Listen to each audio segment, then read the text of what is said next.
Hi friends, ದಿನದ ಎಲ್ಲ ಪ್ರಮುಖ ಸುದ್ದಿಯನ್ನು ನಿಮಗೆ ತಲುಪಿಸೋ ಮಸ್ತ್ ಮಗ ಚಾನಲ್ನ ಫುಲ್ ನ್ಯೂಸ್ಗೆ ಸ್ವಾಗತ. ನಾನು ಅಮರ್ ಪ್ರಸಾದ್. ತಮಿಳುನಾಡಿನಲ್ಲಿ ವಿಜಯ್ ಕಡೆಗೂ ಕೂಡ ತಮ್ಮ ಮೊದಲ ದೊಡ್ಡ ಪರೀಕ್ಷೆಯನ್ನ ಗೆದ್ದಿದ್ದಾರೆ, ಬಹುಮತ ಸಾಬೀತು ಮಾಡಿದ್ದಾರೆ. ಆದರೆ ವಿಜಯ್ ಅಬ್ಬರಕ್ಕೆ ಪುರಾತನ ದ್ರಾವಿಡ ಪಕ್ಷದ ಒಗ್ಗಟ್ಟು ಧ್ವಂಸ ಆಗೋಗಿದೆ. 2 ಹೋಳಾಗಿತ್ತು, ಅದೀಗ ಸಾಬೀತಾಗಿದೆ. ಇನ್ನೊಂದು ಕಡೆ ಕರ್ನಾಟಕದ ಸರ್ಕಾರಿ ಶಾಲೆಗಳಲ್ಲಿ ಹಿಜಾಬ್ ಮೇಲಿನ ಬ್ಯಾನ್ ಆದೇಶವನ್ನ ರದ್ದು ಮಾಡಲಾಗಿದೆ ಸಿದ್ದು ಸರ್ಕಾರದ ಕಡೆಯಿಂದ. ಹಿಜಾಬ್ ಹಾಕೋಬಹುದು ಇನ್ಮೇಲೆ ಅಂತ ಹೇಳಿ. ಇತ್ತ ಪ್ರಧಾನಿ ಮೋದಿ ತಮ್ಮ ಬೆಂಗಾವಲು ವಾಹನಗಳನ್ನು 2ಕ್ಕೆ ಇಳಿಸಿದ್ದು ಕರ್ನಾಟಕದಲ್ಲಿ ಚೆನ್ನಾಗಿ ಮಳೆಯಾಗುತ್ತೆ ಅನ್ನೋ ಮುನ್ಸೂಚನೆ ಹವಾಮಾನ ಇಲಾಖೆಯಿಂದ ಸಿಕ್ಕಿದೆ. ಎಲ್ಲವನ್ನ ಒನ್ ಬೈ ಒನ್ ಕ್ವಿಕ್ ಆಗಿ ನೋಡ್ತಾ ಹೋಗೋಣ. ಮೊದಲಿಗೆ ಟ್ರಂಪ್ ವಿಸಿಟ್ ಬಗ್ಗೆ ನಿಮಗೆ ಮಾಹಿತಿ ಕೊಟ್ಬಿಡ್ತೇವೆ. ಅಮೆರಿಕ ಅಧ್ಯಕ್ಷ ಡೊನಾಲ್ಡ್ ಟ್ರಂಪ್ ಏಷ್ಯಾಗೆ ಬಂದಿದ್ದಾರೆ, ಭಾರತಕ್ಕಲ್ಲ. ತಮ್ಮ ಅತಿ ದೊಡ್ಡ ವೈರಿ ಚೀನಾಗೆ ಕಾಲಿಟ್ಟಿದ್ದಾರೆ. ಬೀಜಿಂಗ್ನಲ್ಲಿ ಟ್ರಂಪ್ ಲ್ಯಾಂಡ್ ಆಗ್ತಿದ್ದ ಹಾಗೆ ಟ್ರಂಪ್ರನ್ನ ಚೀನಾದ ವೈಸ್ ಪ್ರೆಸಿಡೆಂಟ್ ಹಾನ್ ಝೆಂಗ್ ವೆಲ್ಕಮ್ ಮಾಡಿಕೊಂಡ್ರು. ಟ್ರಂಪ್ ಜೊತೆ ಇಲಾನ್ ಮಸ್ಕ್ ಹಾಗೆ ಎನ್ವಿಡಿಯಾದ ಜೆನ್ಸನ್ ಹುವಾಂಗ್ ಸೇರಿ ಹಲವು ಟೆಕ್ ಕಂಪನಿಗಳ ಮುಖ್ಯಸ್ಥರಿದ್ದಾರೆ. ಈ ಭೇಟಿ ವೇಳೆ ಟ್ರಂಪ್ ಚೀನಾ ಅಧ್ಯಕ್ಷ ಶಿ ಜಿನ್ಪಿಂಗ್ ಜೊತೆಗೆ ದ್ವಿಪಕ್ಷೀಯ ಮಾತುಕತೆ ಮಾಡ್ತಾರೆ. ವ್ಯಾಪಾರ ಸೇರಿ ಹಲವು ಕ್ಷೇತ್ರಗಳಲ್ಲಿ ಮಹತ್ವದ ಒಪ್ಪಂದಗಳಾಗೋ ಸಾಧ್ಯತೆ ಇದೆ. ಮೇ 15ಕ್ಕೆ ಟ್ರಂಪ್ ಟೀಮ್ ಅಮೆರಿಕಗೆ ವಾಪಸ್ ಆಗುತ್ತೆ. 2017 ನಂತರ ಅಮೆರಿಕ ಅಧ್ಯಕ್ಷರು ಕೊಡ್ತಿರೋ ಮೊದಲ ಚೈನಾ ಭೇಟಿ ಇದು. ಆಗಲೂ ಹೋಗಿದ್ದು ಟ್ರಂಪೇ. ಮಧ್ಯದಲ್ಲಿ ಬೈಡೆನ್ ಬಂದವರು ಹೋಗಿರಲಿಲ್ಲ ಚೈನಾಗೆ. ಈಗ ಮತ್ತೆ ಟ್ರಂಪೇ ಹೋಗಿದ್ದಾರೆ ಅಲ್ಲಿಗೆ. PM ನರೇಂದ್ರ ಮೋದಿ ಬೆಂಗಾವಲು ವಾಹನಗಳು ಬರೀ 2 ಕಾಣಿಸ್ತಾ ಇದ್ವು. 50% ಇಳಿಸಿ ಸಾಕು ಅಂತ PM ಹೇಳಿದ್ರಲ್ವಾ. ಈಗ ನೋಡಿದ್ರೆ ಬರೀ 2 ವಾಹನಗಳೊಂದಿಗೆ, ಒಂದು PM ಇದ್ದ ವಾಹನ, ಇನ್ನೊಂದು ಬೆಂಗಾವಲು ವಾಹನ ಅಷ್ಟೇ ಹೋಗಿದ್ದು ಕಂಡು ಬಂತು. ದೇಶಕ್ಕೆ PM ಒಗ್ಗಟ್ಟಿನ ತ್ಯಾಗಕ್ಕೆ ಕರೆ ಕೊಟ್ಟಿದ್ರು. ವಾರ್ ಕಾರಣದಿಂದಾಗಿ ಪೆಟ್ರೋಲ್ ಉಳಿಸಬೇಕು, ಚಿನ್ನ ತಗೊಳ್ಳೋದು ಕಮ್ಮಿ ಮಾಡಿ, ವರ್ಕ್ ಫ್ರಮ್ ಹೋಮ್ ಮಾಡಿ, ಇಂಧನ ಮಿತವ್ಯಯ ಮಾಡಿ, ವಿದೇಶಿ ಟೂರೆಲ್ಲ ಹೋಗಬೇಡಿ, ದೇಶದಲ್ಲಿ ಎಷ್ಟೊಂದು ಪ್ಲೇಸಸ್ ಇದೆ, ವಿದೇಶಿ ವಸ್ತುಗಳನ್ನು ಬೈ ಮಾಡೋದ್ರ ಬದಲಿಗೆ ಸ್ವದೇಶಿ ವಸ್ತುಗಳನ್ನು ಬೈ ಮಾಡಿ ಅಂತೆಲ್ಲ ಕರೆ ಕೊಟ್ಟಿದ್ರು. ಈಗ PM ಈ ಕ್ರಮ ತಗೊಂಡಿದ್ದಾರೆ. ಮತ್ತೊಂದು ಕಡೆ ಅವರನ್ನೇ ಫಾಲೋ ಮಾಡಿರೋ ಅಮಿತ್ ಶಾ ಅವರು 10-11 ಇದ್ದ ಕಾರುಗಳ ಸಂಖ್ಯೆಯನ್ನ 5 ಕಾರುಗಳಿಗೆ ಇಳಿಸಿದ್ದಾರೆ. ಮಹಾರಾಷ್ಟ್ರದಲ್ಲಿ CM ದೇವೇಂದ್ರ ಫಡ್ನವೀಸ್ ಪರ್ಮಿಷನ್ ಇಲ್ಲದೆ ಮಂತ್ರಿಗಳು ಗವರ್ಮೆಂಟ್ ಫ್ಲೈಟ್ ಟಿಕೆಟ್ಸ್ನಲ್ಲಿ ಓಡಾಡೋ ಹಾಗಿಲ್ಲ ಅಂತ ಹೇಳಿದ್ದಾರೆ. ದಿಲ್ಲಿ CM ರೇಖಾ ಗುಪ್ತಾ ಕೂಡ ಮಂತ್ರಿಗಳು ಅಧಿಕಾರಿಗಳಿಗೆ ಕಾರು ಕಮ್ಮಿ ಮಾಡಿ ಬಸ್, ಮೆಟ್ರೋ ಬಳಸಿ ಅಂತ ಹೇಳಿ ಸೂಚನೆ ಕೊಟ್ಟಿದ್ದಾರೆ. UPಯಲ್ಲಿ CM ಯೋಗಿ ಆದಿತ್ಯನಾಥ್ ಅವರು ಕೂಡ ಮಂತ್ರಿಗಳ ಕಾನ್ವಾಯ್ ಅನ್ನ 50% ಕಟ್ ಮಾಡಿದ್ದಾರೆ. ಹಲವು MLAಗಳು ತಮ್ಮ ಎಸ್ಕಾರ್ಟ್ ಬಿಟ್ಟಿದ್ದಾರೆ. ಗುಜರಾತ್ CM ಭೂಪೇಂದ್ರ ಪಟೇಲ್ ಕೇವಲ 3 ಕಾರಿನಲ್ಲಿ ಅಮ್ರೇಲಿಗೆ ಹೋದ್ರೆ, ಗುಜರಾತ್ ಗವರ್ನರ್ ಹೆಲಿಕಾಪ್ಟರ್ ಬಿಟ್ಟು ರೈಲು, ಬಸ್ ಒಳಗಡೆ ಓಡಾಡೋಕೆ ಶುರು ಮಾಡಿದ್ದಾರೆ.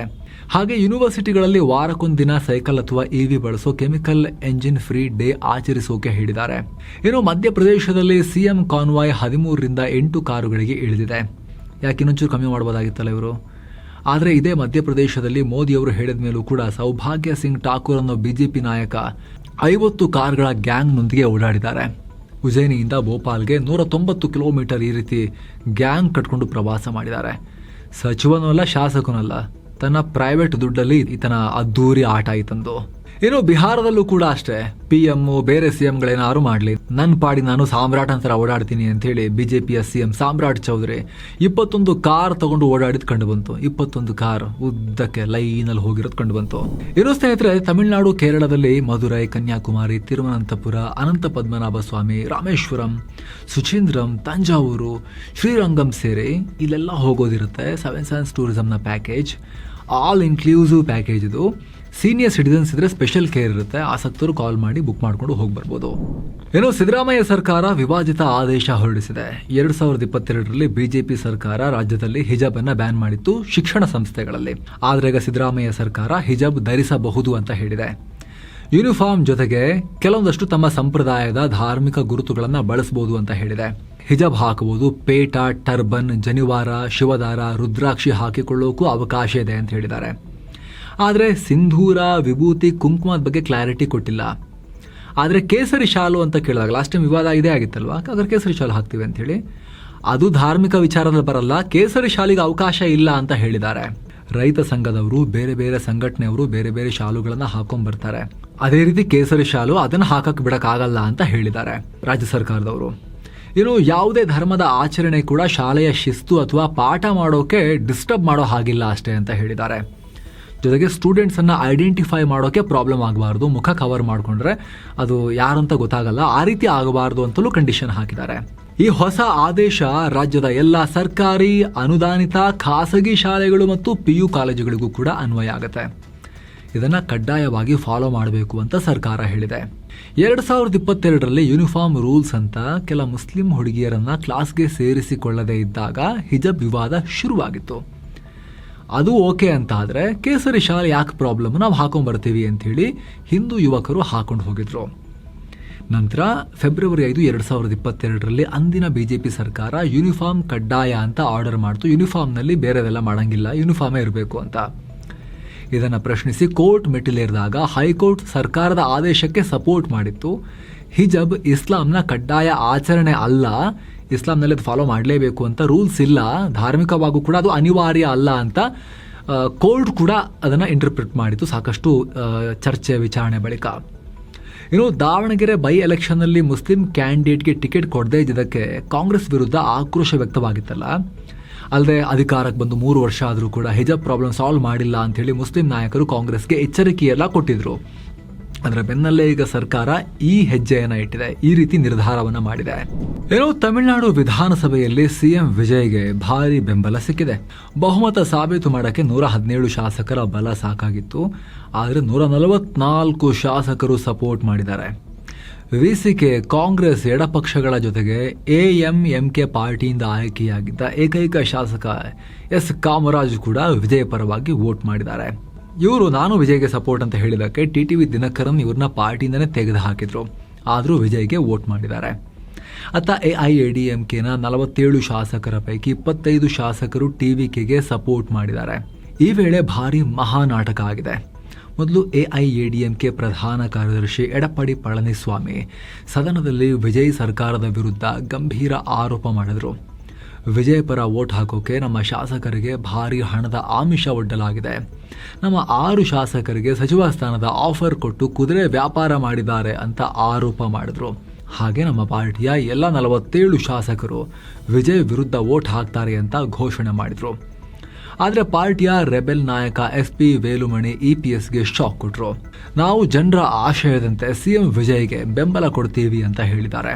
ಹೀಗಾಗಿ 25 ಶಾಸಕರು ವಿಜಯ್ಗೆ ಸಪೋರ್ಟ್ ಮಾಡಿದ್ದಾರೆ ಅಣ್ಣಾ DMKನವರು. EPS ಬಣದ 22 ಅಣ್ಣಾ DMK ಶಾಸಕರು ವಿಜಯ್ ವಿರುದ್ಧ ವೋಟ್ ಹಾಕಿದ್ದಾರೆ. ಇನ್ನು ಇದರ ಬೆನ್ನಲ್ಲೇ ಅಣ್ಣಾ DMK ಪಾರ್ಟಿಯಲ್ಲಿ ಬಿರುಗಾಳಿ ಎದ್ದಿದೆ. ವಿಜಯ್ ಪರ ಯಾರೆಲ್ಲ ವೋಟ್ ಹಾಕಿದ್ರು ಆ ಶಾಸಕರನ್ನ AIADMKನಿಂದ ಕಿತ್ತು ಹಾಕಲಾಗಿದೆ. ವೇಲುಮಣಿ, CV ಷಣ್ಮುಗಂ ಸೇರಿ 13 ಹಾಲಿ ಶಾಸಕರು ಸೇರಿದಂತೆ ಒಟ್ಟು 29 ಲೀಡರ್ಗಳನ್ನ ವಜಾ ಮಾಡಲಾಗಿದೆ. ವಿಶ್ವಾಸಮತ ಗೆದ್ದ ಬಳಿಕ ವಿಜಯ್ ಮಾತನಾಡಿದ್ರು, ನಮ್ದು ಸೆಕ್ಯುಲರ್ ಗವರ್ಮೆಂಟ್, ನಾವು ಕುದುರೆ ವ್ಯಾಪಾರ ಮಾಡಲ್ಲ, ಬದಲಾಗಿ ಕುದುರೆ ವೇಗದಲ್ಲಿ ವರ್ಕ್ ಮಾಡ್ತೇವಿ ಅಂತ ಪಂಚ್ ಡೈಲಾಗ್ ಹೊಡೆದಿದ್ದಾರೆ. ಹಾಗೆ ಹಳೆಯ ಎಲ್ಲ ಜನ ಕಲ್ಯಾಣ ಯೋಜನೆಗಳನ್ನು ಮುಂದುವರಿಸ್ತೀವಿ ಅಂತಲೂ ಭರವಸೆ ಕೊಟ್ಟಿದ್ದಾರೆ. ಅದರ ಮೇಲೆ ನಾನು ಕೊಟ್ಟಿರೋ ಹೊಸ ಭರವಸೆಗಳನ್ನು ಕೂಡ ಜಾರಿ ಮಾಡ್ತೀನಿ ಅನ್ನೋ ವಿಶ್ವಾಸದಲ್ಲಿ ಅವರಿದ್ದಾರೆ. ಇನ್ನು ವಿಜಯ್ ತಮ್ಮ ಆಪ್ತ ಜ್ಯೋತಿಷಿ, ಪರ್ಸನಲ್ ಅಸ್ಟ್ರಾಲಜರ್ ಜ್ಯೋತಿಷಿಯನ್ನ ಅಧಿಕಾರ ಕೊಟ್ಟು ವಿಶೇಷ ಕರ್ತವ್ಯಾಧಿಕಾರಿಯಾಗಿ ನೇಮಕ ಮಾಡ್ಕೊಂಡಿದ್ರಲ್ಲ OSD ಆಗಿ. ಇದಕ್ಕೆ ಅವ್ರಿಗೆ ಸಪೋರ್ಟ್ ಮಾಡಿರೋ ಕಮ್ಯುನಿಸ್ಟ್ರಿಂದಲೇ ವಿರೋಧ ವ್ಯಕ್ತವಾಗ್ತಿದ್ದ ಹಾಗೆ ವಿಜಯ್ ಉಲ್ಟಾ ಹೊಡೆದಿದ್ದಾರೆ. U-ಟರ್ನ್ ಹೊಡೆದು ನೇಮಕಾತಿಯನ್ನ ರದ್ದು ಮಾಡಿದ್ದಾರೆ. ಇತ್ತ ಪುದುಚೇರಿಯಲ್ಲಿ NDA ಸರ್ಕಾರ ರಚನೆಯಾಗಿದೆ. NR ಕಾಂಗ್ರೆಸ್ ಸಂಸ್ಥಾಪಕ N ರಂಗಸ್ವಾಮಿ 5ನೇ ಬಾರಿಗೆ CM ಆಗಿ ಪ್ರಮಾಣ ವಚನ ಸ್ವೀಕಾರ ಮಾಡಿದ್ದಾರೆ. ಇದರೊಂದಿಗೆ BJP ಶಾಸಕ A ನಮಶಿವಾಯಂ ಮತ್ತು NR ಕಾಂಗ್ರೆಸ್ನ ಮಲ್ಲಾಡಿ ಕೃಷ್ಣರಾವ್ ಸಚಿವರಾಗಿ ಅಧಿಕಾರ ಸ್ವೀಕಾರ ಮಾಡಿದ್ದಾರೆ. ಈ ಕಾರ್ಯಕ್ರಮದಲ್ಲಿ BJP ರಾಷ್ಟ್ರೀಯ ಅಧ್ಯಕ್ಷ ನಿತಿನ್ ನಬೀನ್, BL ಸಂತೋಷ್ ಸೇರಿ ಹಲವರಿದ್ರು. ಇನ್ನು ಕೇರಳದಲ್ಲಿ ಕಾಂಗ್ರೆಸ್ ಎಲೆಕ್ಷನ್ ಗೆದ್ದು 10 ದಿನ ಆದರೂ ಕೂಡ ಇನ್ನೂ CM ಯಾರು ಅಂತ ಡಿಸೈಡ್ ಮಾಡೋಕ್ಕಾಗಿಲ್ಲ. ಇದೇ ಆಕ್ರೋಶದಿಂದ ವಯನಾಡಿನ ಕಾಂಗ್ರೆಸ್ ಆಫೀಸ್ ಮುಂದೆ ರಾಹುಲ್ ಮತ್ತು ಪ್ರಿಯಾಂಕಾ ಗಾಂಧಿ ವಿರುದ್ಧ ಪೋಸ್ಟರ್ ಹಾಕಿದ್ದಾರೆ. ಲಾಸ್ಟ್ ಮಿನಿಟ್ನಲ್ಲಿ CM ರೇಸ್ಗೆ ಬಂದಿರೋ KC ವೇಣುಗೋಪಾಲ್ಗೆ ನೀವು ಮಣೆ ಹಾಕಿದ್ರೆ ಜನ ನಿಮ್ಮನ್ನು ಕ್ಷಮಿಸಲ್ಲ ಅಂತ ಪೋಸ್ಟರ್ನಲ್ಲಿ ಬರೆಯಲಾಗಿದೆ. ವೇಣುಗೋಪಾಲ್ ನಿಮ್ಮ ಬ್ಯಾಗ್ ಹಿಡಿಯೋಕೆ ಸರಿ ಇರ್ಬೋದು, ನಿಮ್ಮ ಹಿಂದೆ ಇರೋ ಒಬ್ಬ ಹಿಂಬಾಲಕ ಇರ್ಬೋದು, ಎಲೆಕ್ಷನ್ ಗೆಲ್ಸೋಕೆ ಕಷ್ಟಪಟ್ಟಿರೋದು ಸತೀಸನ್ ಅವರು ಅಂತ ಹೇಳಿ ಪೋಸ್ಟರ್ ಹಾಕಿದ್ದಾರೆ. ಇತ್ತ ಕಾಂಗ್ರೆಸ್ನ ಈ CM ಫೈಟ್ ನೋಡಿ ಇನ್ನೂ ಮುಖ್ಯಮಂತ್ರಿ ಆಯ್ಕೆ ಮಾಡ್ಕೊಳಕ್ ಆಗ್ತಿಲ್ಲ ಇವರಿಗೆ ಅಂತ ಹೇಳಿ ಮಿತ್ರ ಪಕ್ಷಗಳೇ ಬೇಸರ ಮಾಡ್ಕೊಂಡಿವೆ. ಕ್ಲಿಯರ್ ಮೆಜಾರಿಟಿ ಕೊಟ್ಟರು ಹಿಂಗಾಯ್ತಲ್ಲ ಇವ್ರ ಕತೆ ಅಂತ ಹೇಳಿ. ಇನ್ನೊಂದು ಕಡೆ ಮೋದಿ ನೇತೃತ್ವದ ಕೇಂದ್ರ ಕ್ಯಾಬಿನೆಟ್ ಕೋಲ್ ಗ್ಯಾಸಿಫಿಕೇಶನ್ ಯೋಜನೆಗೆ ಅಪ್ರೂವಲ್ ಕೊಟ್ಟಿದೆ. 37,500 ಕೋಟಿ ರೂಪಾಯಿ ಸುರಿಯತ್ತೆ ಕೇಂದ್ರ ಸರ್ಕಾರ. ಅಶ್ವಿನಿ ವೈಷ್ಣವ್ ಕೇಂದ್ರ ಮಂತ್ರಿಗಳು ಇದ್ರ ಬಗ್ಗೆ ಮಾಹಿತಿ ಕೊಟ್ಟಿದ್ದಾರೆ. 2030 ಹೊತ್ತಿಗೆ 100 ಮಿಲಿಯನ್ ಟನ್ ಕಲ್ಲಿದ್ದಲನ್ನ ಗ್ಯಾಸ್ ಆಗಿ ಕನ್ವರ್ಟ್ ಮಾಡೋದು ಸರ್ಕಾರದ ಟಾರ್ಗೆಟ್. ಈ ಹೊಸ ಸ್ಕೀಮ್ ಮೂಲಕ 75 ಮಿಲಿಯನ್ ಟನ್ ಕಲ್ಲಿದ್ದಲನ್ನ ಗ್ಯಾಸಿಫೈ ಮಾಡೋಕೆ ಪ್ಲಾನ್ ಮಾಡಲಾಗಿದೆ. ಇದರಿಂದ ಸುಮಾರು 2.5 ಲಕ್ಷದಿಂದ 3 ಲಕ್ಷ ಕೋಟಿ ರೂಪಾಯಿಗಳವರೆಗೂ ಕೂಡ ಹೂಡಿಕೆ ಹರಿದು ಬರುವ ನಿರೀಕ್ಷೆ ಇದೆ. ಅಷ್ಟಕ್ಕೂ ಇದ್ದಿಲು ಮಸಿಗೆಂಡ ಕಲ್ಲಿದ್ದಲನ್ನ ಗ್ಯಾಸ್ ಆಗಿ ಕನ್ವರ್ಟ್ ಮಾಡೋದು ಹೇಗೆ, ನಾವು ಈ ಸ್ಪೆಷಲ್ ವಿಡಿಯೋದಲ್ಲಿ ಡೀಟೇಲ್ ಆಗಿ ಆಲ್ರೆಡಿ ಇದ್ರ ಬಗ್ಗೆ ಲಾಸ್ಟ್ ವೀಕ್ ಮಾಹಿತಿಯನ್ನು ಕೊಟ್ಟಿದ್ದೀವಿ ಸ್ನೇಹಿತರೆ. ಏನು ಕರ್ನಾಟಕದ ಹಲವು ಕಡೆ ಆರೆಂಜ್ ಅಲರ್ಟ್ ಘೋಷಣೆ ಮಾಡಲಾಗಿದೆ. ಮುಂದಿನ 2 ದಿನ ಬಿರುಗಾಳಿ ಸಹಿತ ಆಲಿಕಲ್ಲು ಮಳೆಯಾಗೋ ಮುನ್ಸೂಚನೆ ಇದೆ. ಹವಾಮಾನ ಇಲಾಖೆ ಆರೆಂಜ್ ಅಲರ್ಟ್ ಕೊಟ್ಟಿದೆ. ಉತ್ತರ ಒಳನಾಡಿನ ಬಾಗಲಕೋಟೆ, ಬೆಳಗಾವಿ, ಧಾರವಾಡ ಸೇರಿ ಹಲವು ಕಡೆ ಮೇ 14 ಮತ್ತು 15ನೇ ತಾರೀಕು ಮಳೆಯಾಗೋ ನಿರೀಕ್ಷೆ ಇದೆ. ದಾವಣಗೆರೆ, ವಿಜಯನಗರ, ಶಿವಮೊಗ್ಗ ಮತ್ತು ಬಳ್ಳಾರಿ ಜಿಲ್ಲೆಗಳಲ್ಲಿ ಭಾರಿ ಮಳೆಯಾಗುತ್ತೆ. ಬೆಂಗಳೂರಲ್ಲಿ ಮುಂದಿನ 48 ಗಂಟೆ ಸಾಧಾರಣ ಮಳೆಯಾಗುತ್ತೆ ಅಂತ ಹವಾಮಾನ ಇಲಾಖೆ ಹೇಳಿದೆ.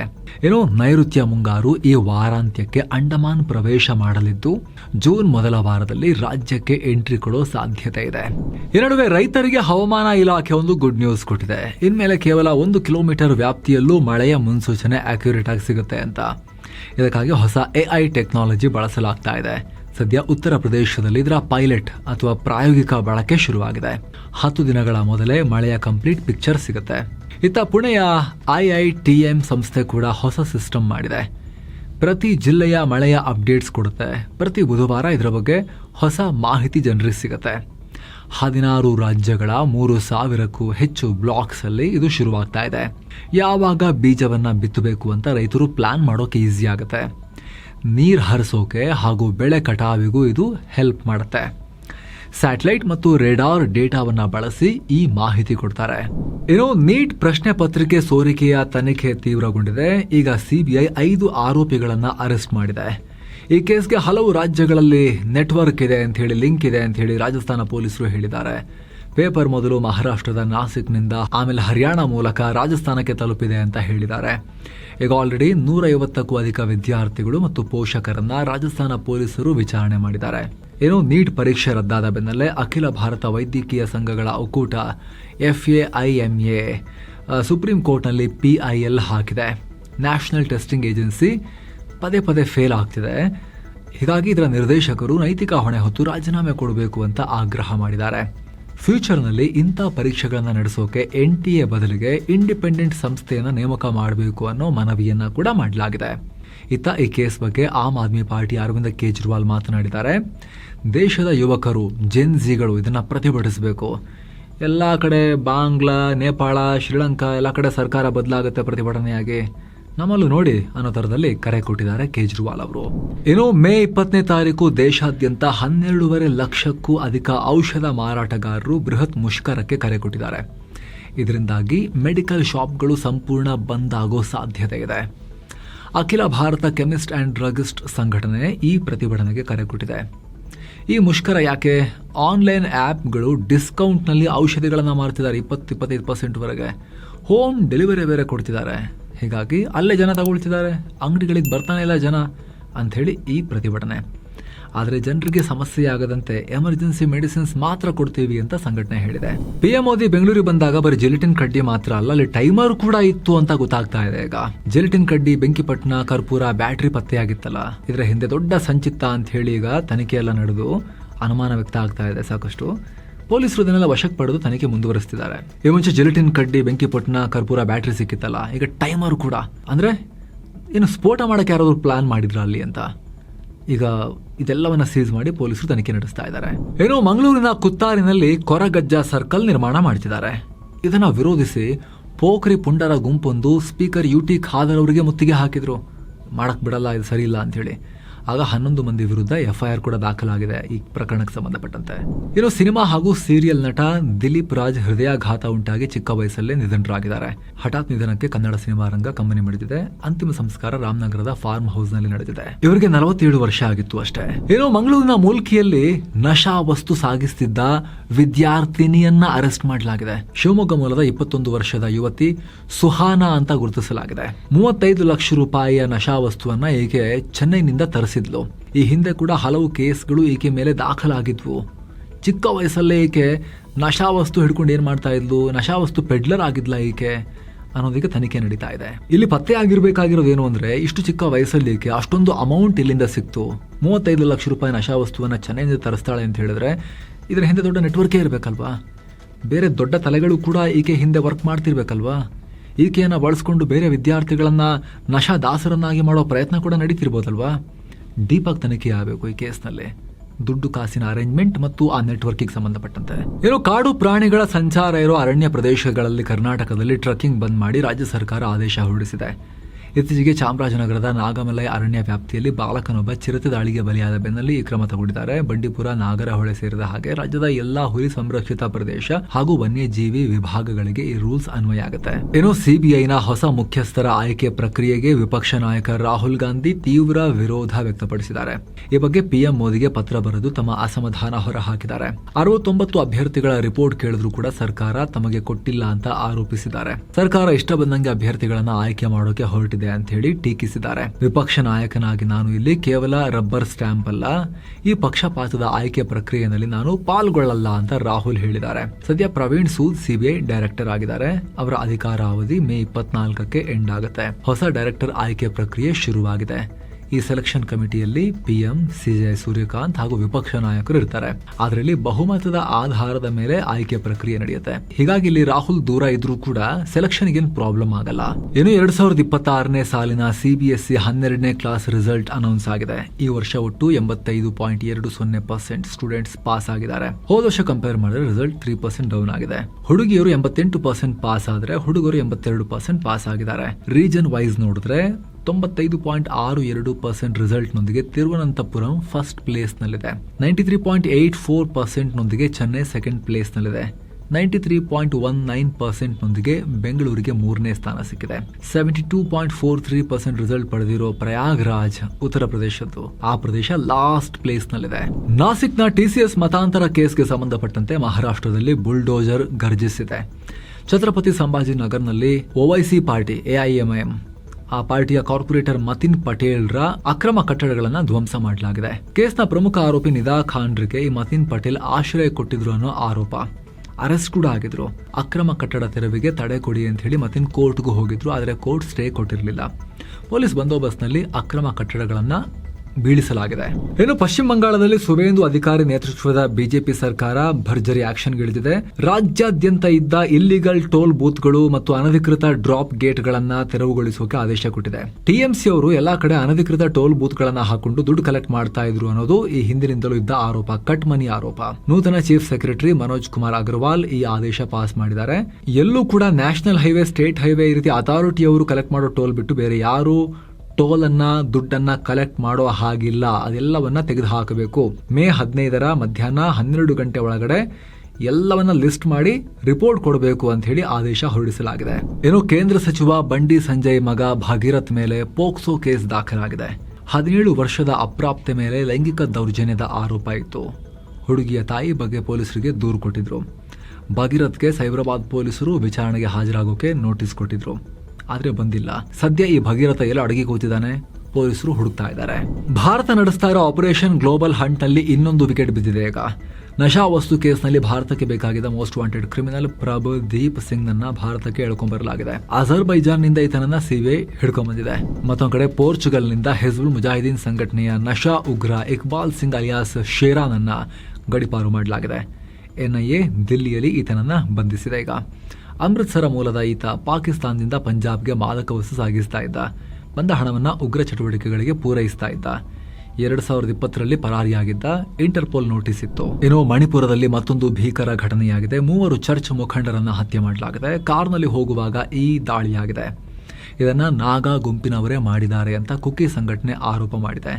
ಈಗ ಪೊಲೀಸರು ಈ ಬಗ್ಗೆ ತನಿಖೆ ಶುರು ಮಾಡಿದ್ದಾರೆ. ಮುಲಾಯಂ ಸಿಂಗ್ ಯಾದವ್ ಅವರ ಕಿರಿಯ ಪುತ್ರ ಪ್ರತೀಕ್ ಯಾದವ್ ಚಿಕ್ಕ ವಯಸ್ಸಲ್ಲಿ 38ರ ವಯಸ್ಸಲ್ಲಿ ಮೃತಪಟ್ಟಿದ್ದಾರೆ. ಅಖಿಲೇಶ್ ಯಾದವ್ರ ಮಲತಮ್ಮ ಹಾಗೆ ಬಿಜೆಪಿ ನಾಯಕಿ ಅಪರ್ಣಾ ಯಾದವ್ರ ಪತಿ ಈತ. ಬೆಳಗ್ಗೆ 6 ಗಂಟೆಗೆ ಅವ್ರನ್ನ ಲಕ್ನೋದ ಆಸ್ಪತ್ರೆಗೆ ಕರ್ಕೊಂಡ್ಬರಲಾಗಿತ್ತು. ಅಷ್ಟರಲ್ಲಿ ಮೃತಪಟ್ಟಿದ್ರು. ಕೆಲ ದಿನಗಳಿಂದ ಶ್ವಾಸಕೋಶ ಸಮಸ್ಯೆನಿಂದ ಬಳಲ್ತಾ ಇದ್ರು. ಈಗ ಮರಣೋತ್ತರ ಪರೀಕ್ಷೆಯಲ್ಲಿ ಪ್ರತೀಕ್ ಅವರಿಗೆ ಕಾರ್ಡಿಯೋ ರೆಸ್ಪಿರೇಟರಿ ಕೊಲ್ಯಾಪ್ಸ್ ಆಗಿ ಹೃದಯ, ಶ್ವಾಸಕೋಶ ಎರಡೂ ಕೆಲಸ ನಿಲ್ಲಿಸಿದ್ರಿಂದ ಮೃತಪಟ್ಟಿದ್ದಾರೆ ಅಂತ ಹೇಳಿ ರಿಪೋರ್ಟ್ ಕೂಡ ಬಂದಿದೆ. ಮಹಾರಾಷ್ಟ್ರದ ಬಾರಾಮತಿಯಲ್ಲಿ ಮತ್ತೊಂದು ವಿಮಾನ ಪತನ ಆಗಿದೆ. ರೆಡ್ ಬರ್ಡ್ ಫ್ಲೈಟ್ ಟ್ರೈನಿಂಗ್ ಅಕಾಡೆಮಿಗೆ ಸೇರಿದ ಈ ವಿಮಾನ ಲ್ಯಾಂಡಿಂಗ್ ವೇಳೆ ಎಲೆಕ್ಟ್ರಿಕ್ ಕಂಬಕ್ಕೆ ಹೊಡೆದು ಪಲ್ಟಿ ಹೊಡೆದಿದೆ. ಅದೃಷ್ಟವಶಾತ್ ಅದರಲ್ಲಿದ್ದ ಪೈಲಟ್ ಜೀವ ಉಳಿಸ್ಕೊಂಡಿದ್ದಾರೆ. ಜನವರಿಯಲ್ಲಿ ಮಹಾರಾಷ್ಟ್ರ DCM ಆಗಿದ್ದ ಅಜಿತ್ ಪವಾರ್ ಕೂಡ ಈ ಸ್ಥಳದ ಪಕ್ಕದಲ್ಲೇ ವಿಮಾನ ಕ್ರ್ಯಾಶ್ ಆಗಿ ಮೃತಪಟ್ಟಿದ್ದು ನಿಮಗೆಲ್ಲ ನೆನಪಿರ್ಬೋದು. ಇನ್ನು PM ಮೋದಿ ನೇತೃತ್ವದ ಕೇಂದ್ರ ಕ್ಯಾಬಿನೆಟ್ 2026-27ನೇ ಸಾಲಿನ 14 ಮುಂಗಾರು ಬೆಳೆಗಳ ಕನಿಷ್ಠ ಬೆಂಬಲ ಬೆಲೆಯನ್ನು ಹೆಚ್ಚಿಸಿದೆ. ಇದರಿಂದ ಸೂರ್ಯಕಾಂತಿ ಬೆಲೆ ಕ್ವಿಂಟಲ್ಗೆ 622 ರೂಪಾಯಿ ಹೆಚ್ಚಳ ಆಗಿದೆ. ಒಟ್ಟು MSP ಕ್ವಿಂಟಲ್ಗೆ 8,343 ರೂಪಾಯಿಗೆ ತಲುಪಿದೆ.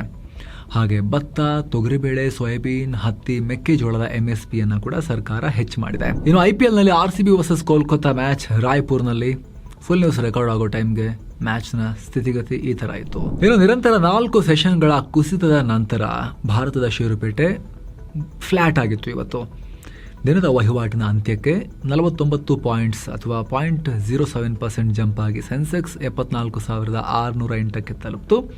ನಿಫ್ಟಿ ಜಸ್ಟ್ 33 ಪಾಯಿಂಟ್ಸ್ ಅಥವಾ 0.14% ಹೆಚ್ಚಾಗಿ 23,412ಕ್ಕೆ ತಲುಪಿತು. BSE mid cap index 0.71% jump ಆಯಿತು. ಸ್ಮಾಲ್ ಕ್ಯಾಪ್ ಇಂಡೆಕ್ಸ್ 0.27% ಹೆಚ್ಚಾಯಿತು. ಹೂಡಿಕೆದಾರರು ಒಂದೇ ಸೆಷನ್ನಲ್ಲಿ 3 ಲಕ್ಷ ಕೋಟಿ ರೂಪಾಯಿ ಲಾಭ ಮಾಡಿಕೊಂಡಿದ್ದಾರೆ. BSE ಲಿಸ್ಟೆಡ್ ಕಂಪನಿಗಳ ಮಾರ್ಕೆಟ್ ಕ್ಯಾಪ್ 459 ಲಕ್ಷ ಕೋಟಿ ರೂಪಾಯಿಗೆ ಏರಿಕೆಯಾಗಿದೆ. ಕಳೆದ ಕೆಲ ದಿನಗಳಿಂದ ಮಾರ್ಕೆಟ್ ಕುಸಿದು ಷೇರುಗಳ ಬೆಲೆ ಕಮ್ಮಿಯಾಗಿತ್ತು. ಹೀಗಾಗಿ ಇವತ್ತು ಇನ್ವೆಸ್ಟರ್ಸ್ ಬೈ ಮಾಡಿದ್ದಾರೆ. ಹೆವಿವೇಟ್ ಸೆಕ್ಟರ್ ಸ್ಟಾಕ್ಗಳಲ್ಲಿ ಬೈಯಿಂಗ್ ಆಗಿದೆ. ಮೆಟಲ್, ಆಯಿಲ್ ಅಂಡ್ ಗ್ಯಾಸ್ ಮತ್ತು ಕನ್ಸ್ಯೂಮರ್ ಸ್ಟಾಕ್ಗಳು ಮಾರ್ಕೆಟ್ಗೆ ಬಲ ಕೊಟ್ಟಿವೆ. ಇನ್ನು ಇನ್ಫೋಸಿಸ್, ಮಹೀಂದ್ರ ಅಂಡ್ ಮಹೀಂದ್ರ, ಸನ್ಫಾರ್ಮಾ, ಟೆಕ್ ಮಹೀಂದ್ರ ಮತ್ತು TCS ರೆಡ್ನಲ್ಲಿದ್ವು. ಇತ್ತ Asian Paints, Tata steel, Larsen and Toubro, Adani ports ಮತ್ತು ಭಾರತಿ ಏರ್ಟೆಲ್ ಗ್ರೀನ್ನಲ್ಲಿದ್ವು. ಇನ್ನು ಒಟ್ಟಾರೆ NSEನಲ್ಲಿ 1960 ಸ್ಟಾಕ್ಸ್ ಗ್ರೀನ್ನಲ್ಲಿದ್ದರೆ 1300 ಸ್ಟಾಕ್ಸ್ ರೆಡ್ನಲ್ಲಿ ಎಂಡ್ ಆಗಿವೆ. ಇತ್ತ ಒಟ್ಟಾರೆ BSEನಲ್ಲಿ 2337 ಸ್ಟಾಕ್ಸ್ ಗ್ರೀನ್ನಲ್ಲಿದ್ದರೆ 1871 ಸ್ಟಾಕ್ಸ್ ರೆಡ್ನಲ್ಲಿ ಕೊನೆಗೊಂಡಿವೆ. ಇನ್ನು ಡಾಲರ್ ಮುಂದೆ ರೂಪಾಯಿ ಮೌಲ್ಯ ಸಾರ್ವಕಾಲಿಕ ಕನಿಷ್ಠ ಮಟ್ಟಕ್ಕೆ ತಲುಪಿದೆ. 71 ಪೈಸೆ ಇಳಿಕೆಯಾಗಿ 95 ರೂಪಾಯಿ 66 ಪೈಸೆಯಾಗಿದೆ. ಇನ್ನು ಚಿನ್ನ ಮತ್ತು ಬೆಳ್ಳಿ ಬೆಲೆ ವಿಚಾರಕ್ಕೆ ಬಂದರೆ 24 ಕ್ಯಾರೆಟ್ನ 10 ಗ್ರಾಂ ಚಿನ್ನದ ಬೆಲೆಯಲ್ಲಿ 9,345 ರೂಪಾಯಿ ಜಾಸ್ತಿಯಾಗಿ 1,60,977 ರೂಪಾಯಿ ಆಗಿದೆ. 22 ಕ್ಯಾರೆಟ್ನ 10 ಗ್ರಾಂ ಚಿನ್ನದ ಬೆಲೆಯಲ್ಲಿ 8,500 ರೂಪಾಯಿ ಹೆಚ್ಚಾಗಿ 1,47,460 ರೂಪಾಯಿ ಆಗಿದೆ. 1 ಕೆಜಿ ಬೆಳ್ಳಿ ಬೆಲೆಯಲ್ಲಿ 22,853 ರೂಪಾಯಿ ಜಾಸ್ತಿಯಾಗಿ 2,87,320 ರೂಪಾಯಿ ಆಗಿದೆ. ಸರ್ಕಾರ ಚಿನ್ನ ಮತ್ತು ಬೆಳ್ಳಿ ಮೇಲಿನ ಇಂಪೋರ್ಟ್ ಡ್ಯೂಟಿ ಹೆಚ್ಚಿಸಿದ ಬೆನ್ನಲ್ಲೇ ಇತರ ಬೆಲೆಗಳು ಶೂಟಪ್ ಆಗಿವೆ. ಸೊ ಫ್ರೆಂಡ್ಸ್, ಇದಾಗಿತ್ತು ಇವತ್ತಿನ ಫುಲ್ ನ್ಯೂಸ್. ನಾವು ಕೊಯ್ದಿಲ್ಲ, ಎಳೆದಿಲ್ಲ, ಕಿರ್ಚಾಡಿಲ್ಲ. ಸುದ್ದಿಯ ರೀತಿಯಲ್ಲಿ ನಿಮಗೆ ತಲುಪಿಸೋಕೆ ಪ್ರಯತ್ನ ಪಟ್ಟಿದ್ದೇವೆ. ನಿಮಗೆ ನಮ್ಮ ತಂಡದ ಕೆಲಸ ಇಷ್ಟ ಆಗ್ತಾ ಇದ್ರೆ ಸ್ನೇಹಿತರೆ, ವಿಡಿಯೋ ಕೆಳಗಿರೋ ಜಾಯಿನ್ ಬಟನ್ ಮೂಲಕ ಆಸಕ್ತ ವೀಕ್ಷಕರು ಚಾನೆಲ್ ಮೆಂಬರ್ ಆಗಿ ಜಾಯಿನ್ ಆಗ್ಬೋದು. ಆಗ ಎಲ್ಲ member only videos, early access ವಿಡಿಯೋಸನ್ನು ನೀವು ನೋಡೋಕೆ ಶುರು ಮಾಡ್ತೀರಿ. ಎಲ್ಲಕ್ಕಿಂತ ಹೆಚ್ಚಾಗಿ ನಿಮ್ಮ ಒಂದೊಂದು ಮೆಂಬರ್ಶಿಪ್ ಕೂಡ ನಮ್ಮ ಟೀಮ್ಗೆ, ಎಂಟೈರ್ ಟೀಮ್ಗೆ ನೀವು ಕೂಡ ಅತಿ ದೊಡ್ಡ ಬೆಂಬಲ. ಆಸಕ್ತರು ಮಿಸ್ ಇಲ್ಲದೆ ಚೆಕ್ ಮಾಡಿ. Thank you so much. ಮತ್ತೆ ಭೇಟಿ ಆಗ್ತಿರೋಣ. ನಮಸ್ತೆ.